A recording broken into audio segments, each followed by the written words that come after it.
is Sunday, and I'm feeling a little bit nostalgic today, so I thought we would do a little old debate. Analog versus digital. Or is it digital versus analog? I don't know. You decide.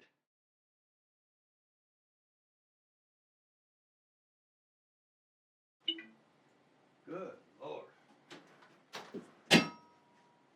Almost forgot the most important thing. Yeah, we got to turn on the lava lamps. Won't sound right without them.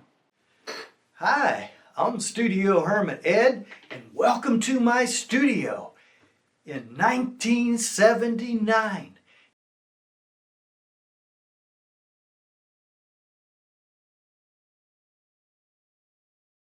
Now I'm talking to you on my PVM-22 microphone that I bought in 1978. I bought 4 of them at the time. Okay, and we're going through my realistic Radio Shack mixer to the camera. So you're actually listening to me on my studio from 1979. Now, how I recorded whole bands, overdubs and everything. The way we did it, I would play my guitar or the keyboards and sing, and I had to get a really good recording because that would be the final. And I would put it on a cassette, a stereo cassette, either the guitar on the left and the vocals on the right, whatever. So those would all be mixed through here. So what was on the first cassette plus the drums would go on a second cassette. Then I would play that back and add the bass, and then I would do lead guitar last by playing it through this one and recording it through this one. And then I had a dual cassette recorder. I could make copies. And we would make cassettes and put them on these fancy high fidelity cassettes. And now our machines had Dolby. These have Dolby noise reduction built right in them, and it sounded sort of like this. But it was what we had. It's what we used, and that was the home recording studio in 1979. By the 1990s. Studio Hermit Ed graduated to reel-to-reel machines. Yes, sirree.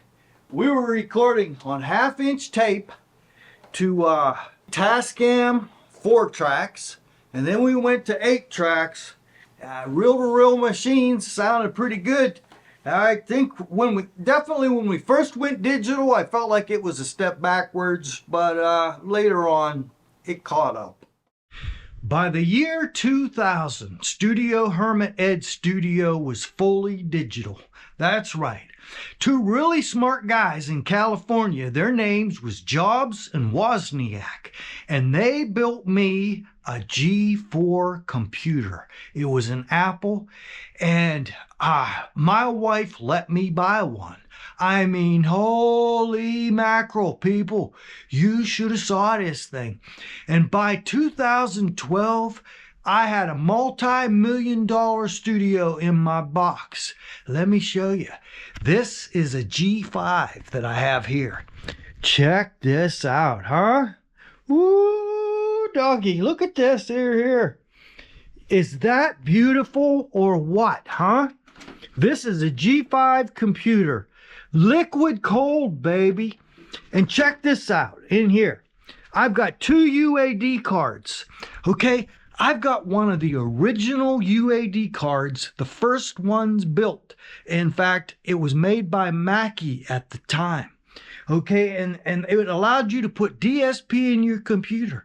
And all of a sudden, I had LA2As and 1176s and plate reverbs. UAD1 cards were amazing. And they worked by DSP. I ran G5s at 96K.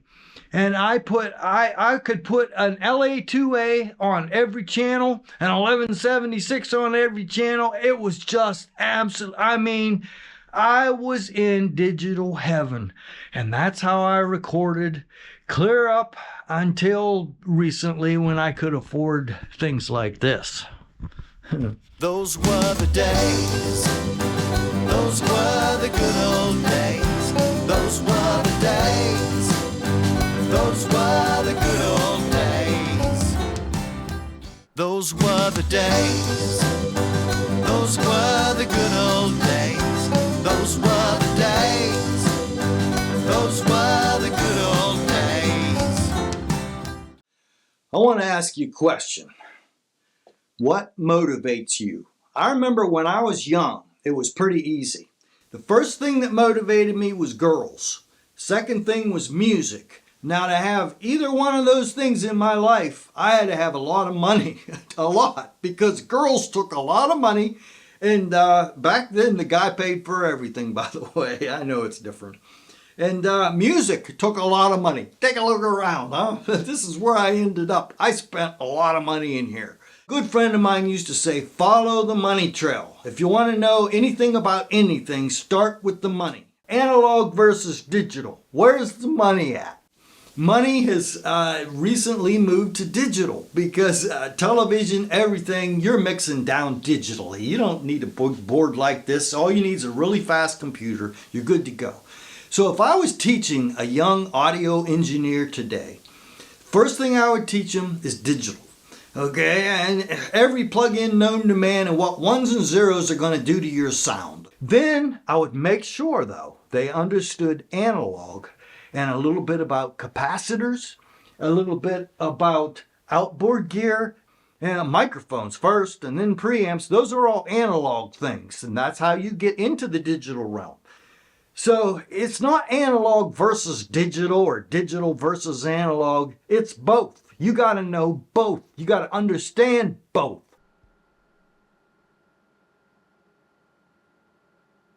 There's another thing that comes into play here. Okay, old people like me are the ones with the money. Yes, you're right. You're not just imagining things. We could go into a lot of debate as to why that is. Use every tool in the toolbox. When I would pull up to build a house, I had a 20-foot box trailer, and I put every tool in that box trailer that I had. I had another trailer with backhoes and bobcats, and that's how I built houses. I wanted every tool on that job site that I could possibly find. That's what you need today. You need to know everything about analog. You need to know everything about digital if you're going to make it in this cruel world, because us old people got the money and we want to hear analog. There you go. So that's my rant for today. This is Studio Hermit Ed. I hope you got something out of this nonsense. The most important thing is, look, we got to love each other. We got to help each other. And however you may choose to make your music, I wish you all the success in the world. This is a very expensive way to go, this analog stuff I'm doing.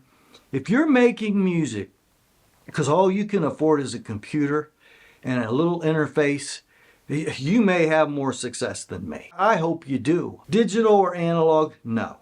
Digital and analog. So that's my rant for today. This is Studio Hermit Ed. It's time for me to go now.